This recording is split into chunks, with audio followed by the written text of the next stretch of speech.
Hello, my darling Fumi Nation. How are you? How are we? My name is Fumidesaluvold. For those of you that are stopping by for the very first time, you're so very welcome indeed. I am really happy to say that page 6 has now revealed to us that inside sources have informed them that Jeannie Mai is fighting to salvage her marriage. This is good news, because it's truly what I want for them. Jeannie Mai is devastated that her marriage is over and wants her family unit back. An insider tells page 6, the truth is Jeannie wants her marriage to work and wants her family to be one solid unit. A source tells us she is devastated that Jeezy files for divorce. News broke last week that rapper Jeezy 45 filed for divorce from Mai just 1 year after their daughter Monaco arrived. That is true because we're just finding out in September, but he had filed for this in June. According to court papers obtained by page 6, the Mai president rapper stated that he and the TV host were separated and their marriage was irretrievably broken. The couple was married for just 2 years. Our insider said that despite the divorce filing, Jeannie deeply loves Jeezy and wants to work things out. She did not get married to get divorced. I like that. This was not part of the plan. This is not how she ever imagined things would go. I had said categorically, and I'll put the link below, that Jeannie, fight for your marriage, fight for your husband, fight for this one solid unit.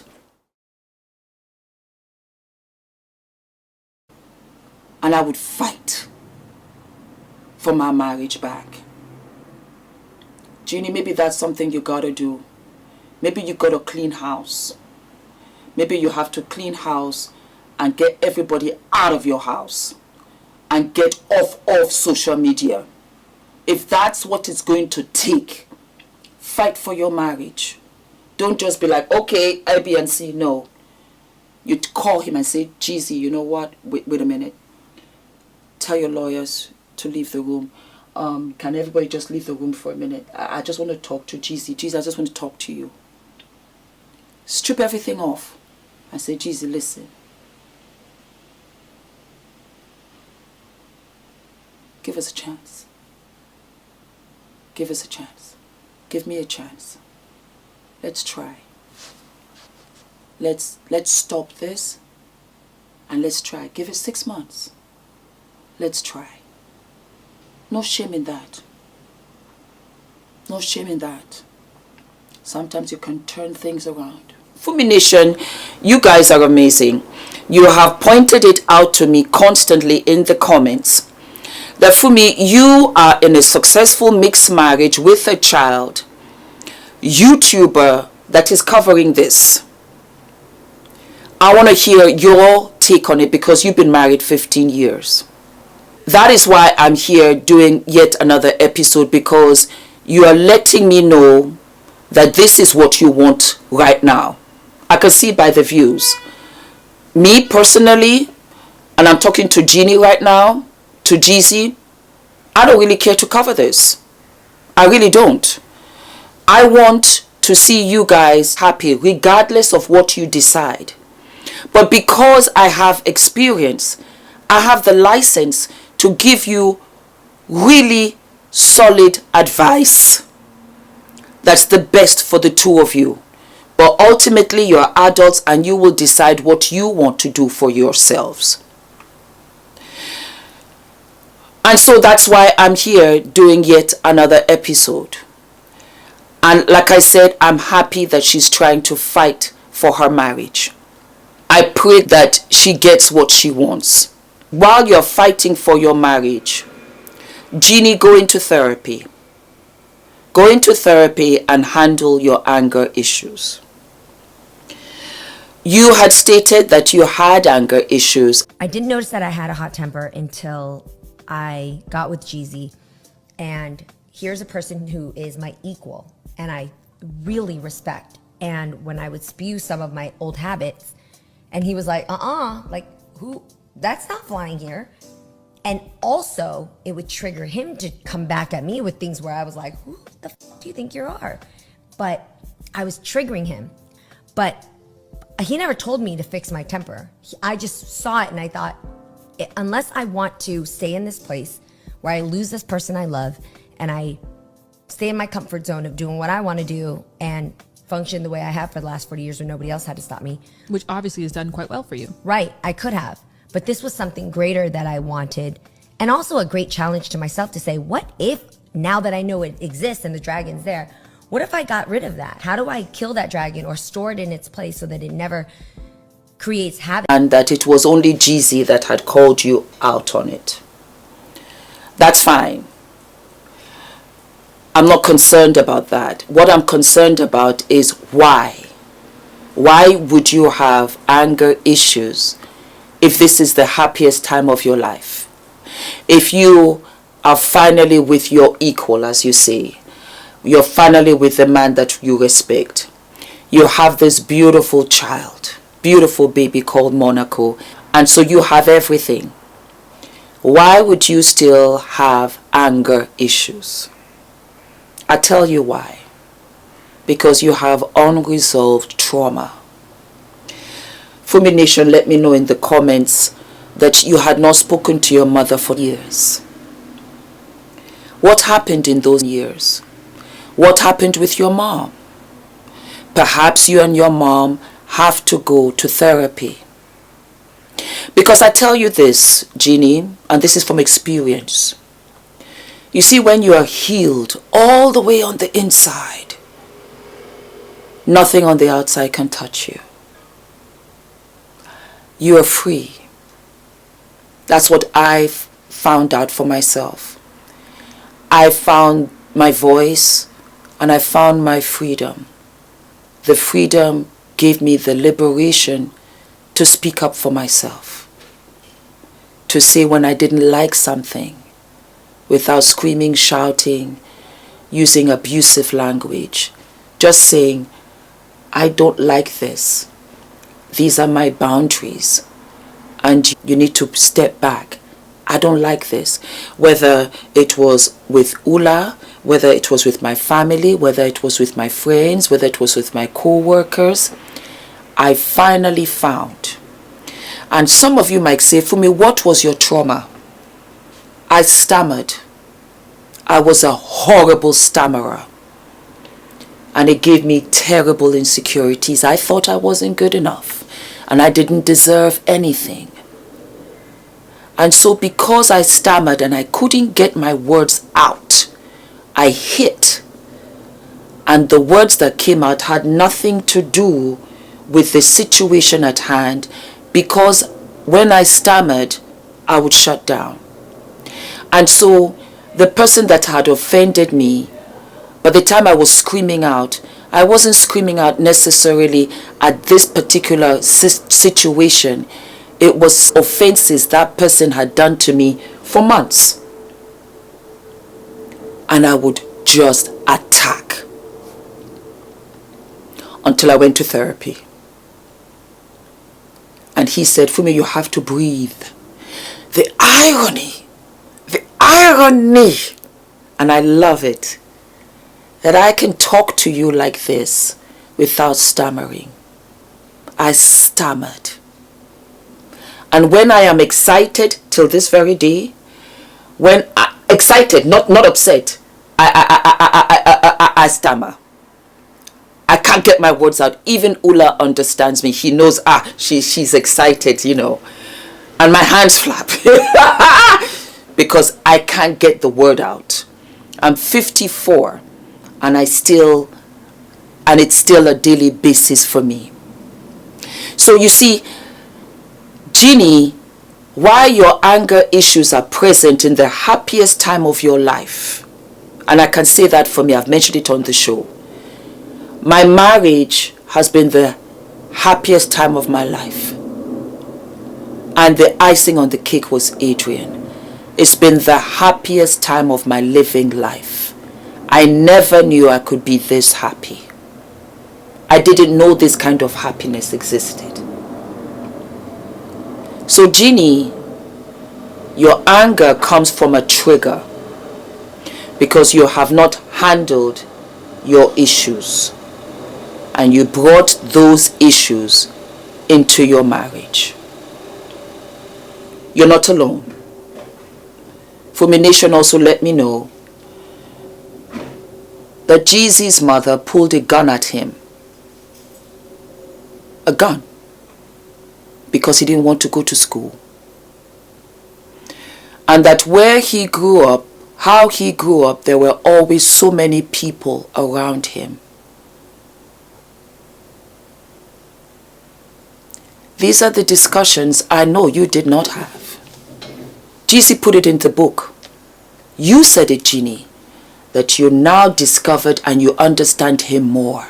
So all that time when you were in COVID and you were loving up and you were making love and you were having late dinners and you were listening to music and you had the candlelight, every married couple has gone through it. When I tell you, wow, Ulanai, I refer back to those days. Good time, good honeymoon. We had really for 10 years before Adrian came. You should have asked the questions. Because you see, as Ula said, Fumi, you're like a shiny coin and it's attractive. But I will also love you when you're old. I will also love you when you're bigger. I will love this baby inside of you, stretch marks and all, if they come. They didn't. And I will love your chest. And I will love your gray hair. And I cannot wait for the day when we're in a rocking chair, sitting outside, maybe by the beach, our last home. And our son is doing well. And you're sleeping with the newspaper on you. Because I know that I would have lived my life fully with you. It brought me to tears. And you see, Jeezy, like I said in the last episode, take a breath. Because now I understand why you don't care for mother. And then when you were looking out the window, you saw brother with the suitcase coming on through. And you were like, no. There's too much Vietnamese food cooking because I've been eating that for a month plus. And then now the brother's in here and then the mama's in here. That's just too many adults under the same roof. You know what? I want to embrace the culture, but I'm still black in America, I hope. And I'm outnumbered up in here. I want my chicken. I want my sweet potatoes. Who here by my side? You know what? You gotta go. Jeannie, I'll get to you in a minute. Jeezy, I want to tell you this. I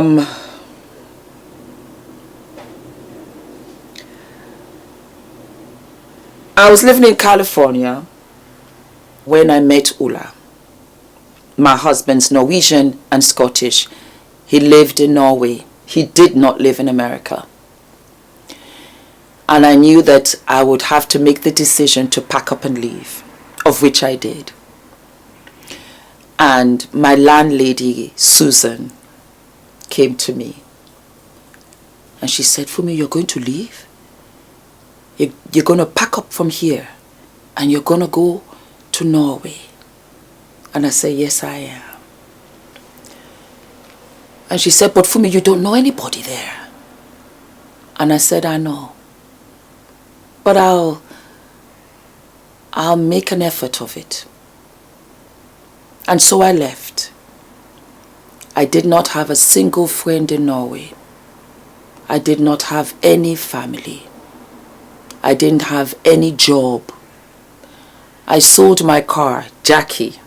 She was a Honda CR-V for $12,000.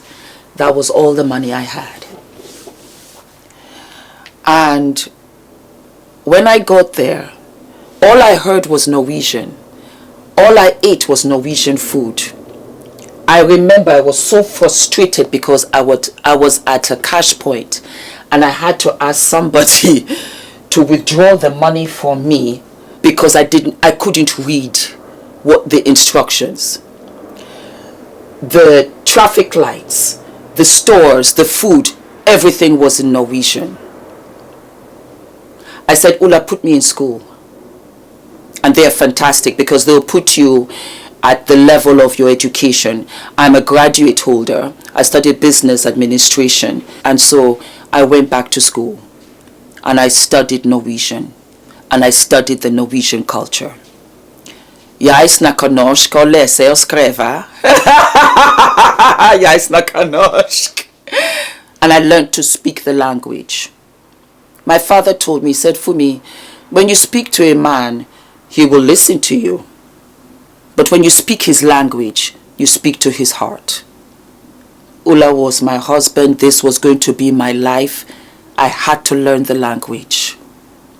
And Ula was so touched that he went to the council, and this was after speaking to my dad, of which I did not know, and officially changed his name on his passports, on all of his documents, and took my father's name, Desalu. That is how Ula is Desalu-Vold, and I am also Desalu-Vold, because Ula took my last name, my father's name, my maiden name, and I took his. He was Ula Vold, I was Fumidesalu. And we became Ula and Fumidesaluvold, of which Adrian became Adrian Kabanding Ewing Desalu-Vold. Because we committed to each other. Is somebody at our door? Hold on 1 minute, sorry. And that was how Ula is Desalu-Vold and I am Desalu-Vold. On our passports, on our documents, everything. We had 3 weddings. We got married in California, we got married in Nigeria, we got married in Norway.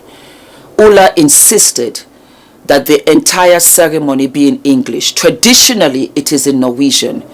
And he insisted, told the pastor and everybody, I want it in English because we can speak and understand English. Fumi's family does not understand Norwegian, nor her friends from California, from New York, from Nigeria. They don't know.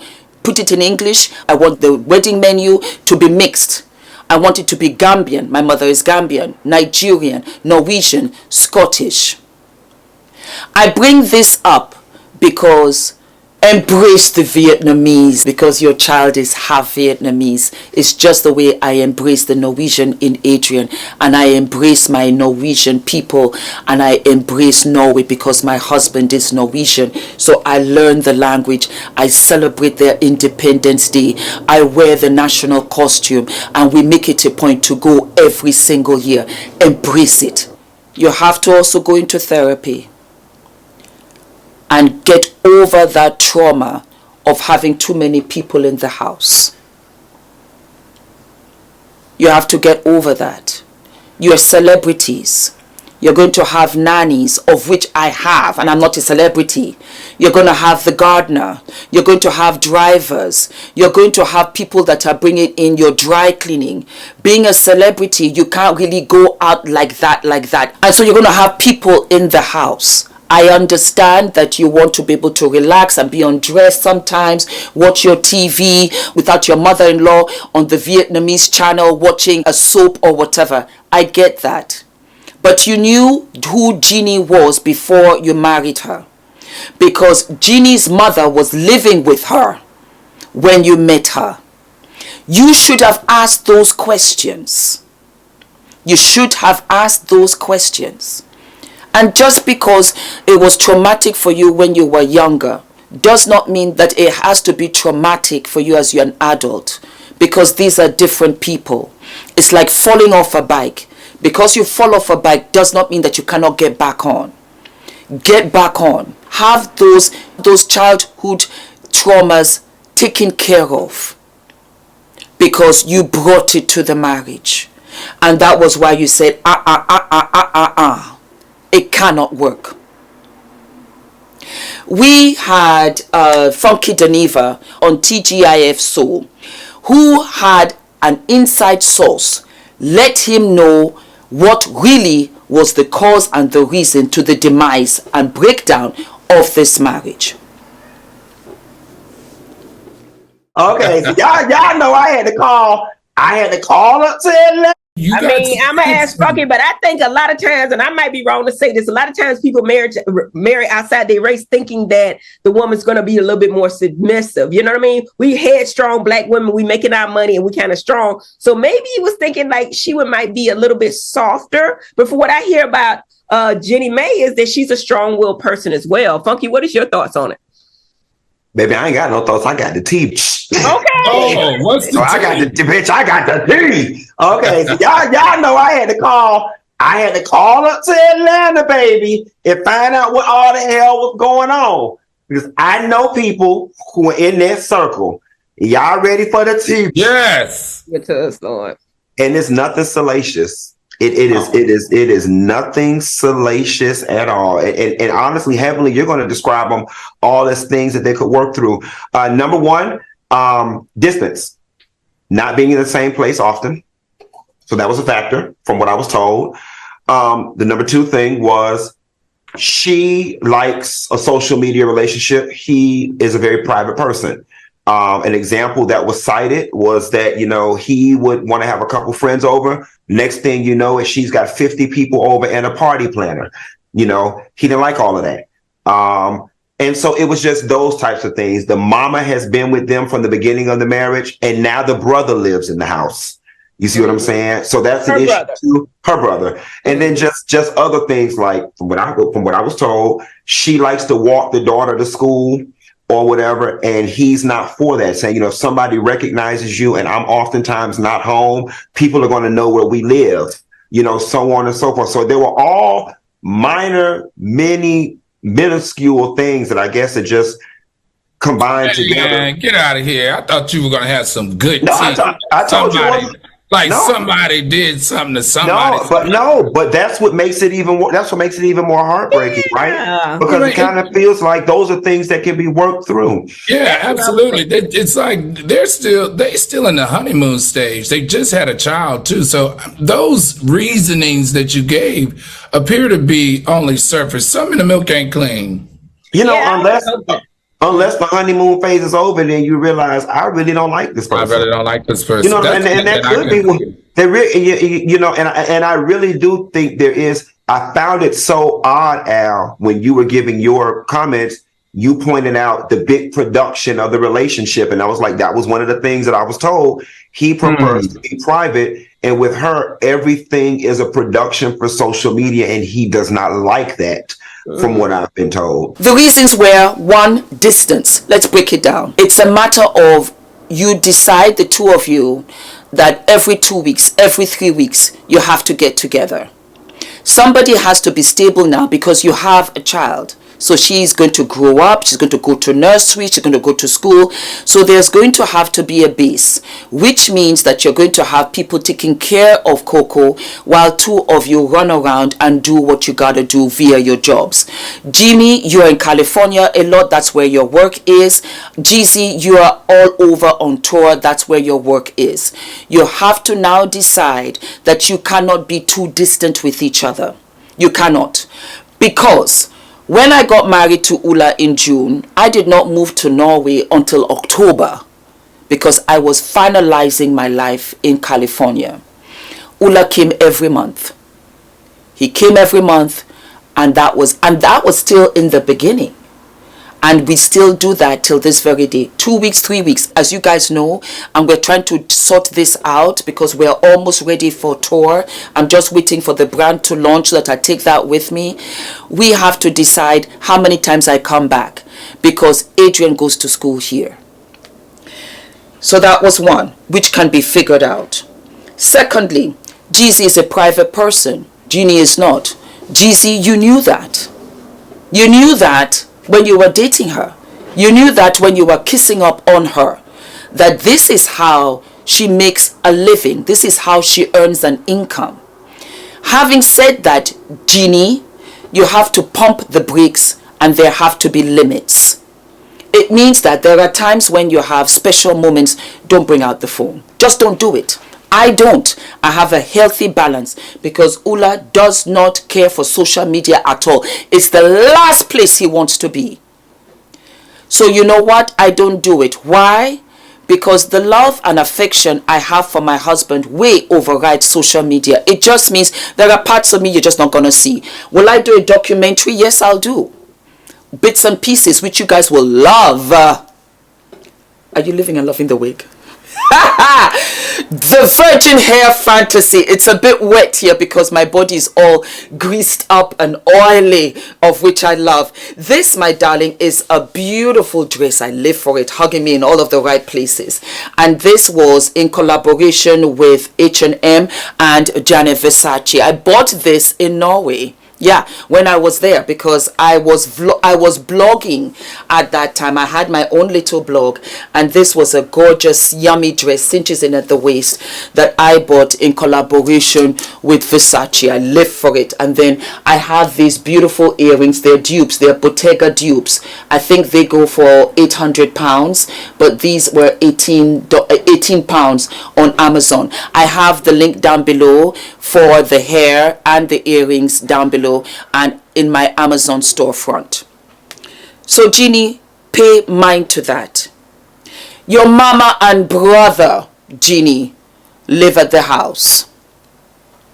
Sometimes there are too many cooks in the kitchen. Jeannie, your mother was there, so I heard, because she was helping you take care of Coco while Jeezy was on tour. Nothing wrong with that. When Jeezy comes back, she gotta go to the house next door. If it means that she comes in the morning and stays until the afternoon or to the evening because she's helping you with Coco, no problem. Let her have her home. If she's coming to do the night shift, she's not in the house during the day. You have to let Jeezy breathe, because Jeezy might want to say something, but damn, he can't say it because you know what? It's my in-laws. Because you're going to get sensitive. Because you know what? He just will not win this fight. Your brother has moved in. He's your personal assistant. Let him also move in with mama. Your personal assistant does not need to live with you, most especially because you are trying to get yoked with Jeezy, because the COVID is finished. The COVID is over. You now have children. And when you have children, do not get it twisted. Not only is the mother reborn, the father is reborn. The father is experiencing it over and over again with every new child, which brings to the next point, which Funky Geneva mentioned, was that you want to walk her to school. And he is not there. I liked that, because he said, I'm not at home to protect my cubs. I'm not at home. If anything happens, what are you gonna do? I don't even take Adrian to school. I let Ula do it. I don't want people following us home. It's dangerous.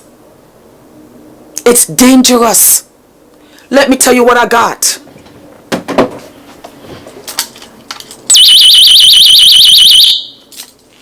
I have an alarm. You can be a target. And we only mention it after the fact. Listen to him. These are really small issues. Not a big thing. Not a big issue. But you know what it is? When you have triggers, when you have traumas, it's relived and it's magnified. And you don't recognize each other. And that's why he must have said, I can see where this is going. Let me cop out now.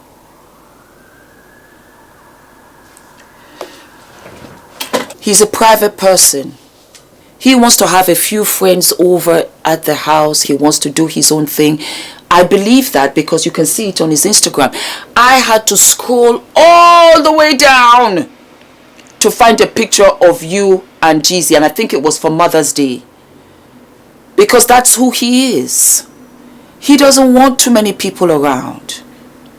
You, Jeannie, you want 50 people and you want a party planner. Do that on your own time at the office. Don't do it at the home you share with him, because he's thinking like a father. You know what? The baby's there. I don't know these folks. I've got valuables also in the house. I don't know these folks. I don't want the neighbors to come and say, there goes the neighborhood. I don't know these folks. Think. And also think of him as a black man in America. And you are Vietnamese. I can say that because when Yeonju and I lived together in America, there was a difference. I saw it with my own eyes. Let me tell you a quick story. Yeonju and I went, I can't remember, maybe to like a little supermarket or something. And I was tired, so I was in the car. So Yeonju is my brother, for those of you that might be asking. He's tall, he's handsome, and we lived together in California. And I don't mind. I didn't mind, I was single. And it was a wonderful time. Anyway, I was in the car, and he walked up to the supermarket. And the guy came from nowhere, we didn't see him. And he turned the sign from open to closed. Yes, he did.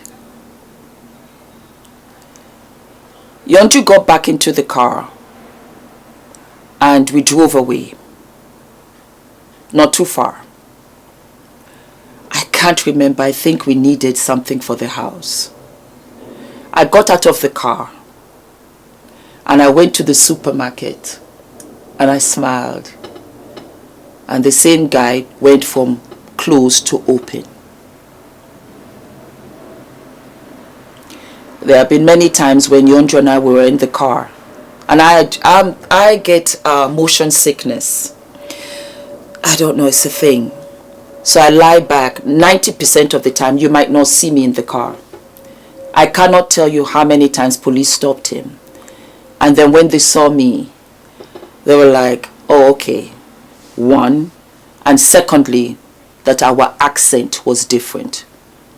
Oh, yes. Oh, yes. You know, I'll tell you the truth. I say this to you, Jeannie, because maybe Jeezy is just kind of, you know, I'm a black man in America. No matter what, I'm a black man in America. It is not always butterflies, rainbows. It's not. And not for the black folk in America. If you want to fight for this marriage, know what you're fighting for. Educate yourself. Go back to the drawing board and know the right things that you're going to say and do with Jeezy going forward. It has to be different. Because I don't think Jeezy is out here in these streets trying to make mistakes or be careless. I wish you all of the luck. I wish you all of the luck, the two of you. Family is an amazing thing. And when we had Adrian, my mom was here, my sister was here, my friends from high school came. It was beautiful. Jeezy embraced family because cultures are different. And I am Nigerian, I'm Gambian, and Ula Soid, it's a different culture that you should embrace. If you love her, you'll embrace the culture. And so it's where, you know, we are out here in Europe and have to hire nannies. My sister would have been living close by, you know, her older daughters would have been picking up Adrian. It takes a village. You have your village family and you have all of your uncles and you have all of your aunties. Very similar to how Kim K is and her family. They all have their individual houses, but they're all close together. You see them at church. They all come for birthdays and so on and so forth. I miss that about Niger. I'm a giddy girl all the way. So I understand where you're coming from, Jeezy, but I want you to be open-minded because as how it has kicked in for you, and I know you have other children, these are the firsts for Jeannie. And I think she really loves you. And I think that you love her, but you're just not trying to do a step and repeat. You're like, oh, no. I've been here before. I'm gonna be out of here. I'm not staying here for 1 second. Is that not Jeannie's brother with the suitcase? I gotta go. No patience. But every situation is different. Darlings, do not forget to like, to subscribe, to hit the notification button, my darlings. And I will see you I will see you sooner than later. Wishing you all the best. Wishing all relationships that are going through this hard time. Take a breath. Take a breath. Sometimes you're just so close to the flame that you cannot really see everything. Take a breath. Step back. And you will realize that it wasn't even anything. Because Jeezy, you will think, you know what? Let me get out of here. And again, you're relatively young. You will meet someone else that also have issues. You see, no relationship is without issues. It's just that you have to be able to handle those issues. So if you think walking away from this will give you a clean slate to another relationship, you're going yet to another set of issues. Stick it out. Stick it out, everybody. You can do it. All of my love. Let me pick up my clothes from the floor. I'm going to the dry cleaners.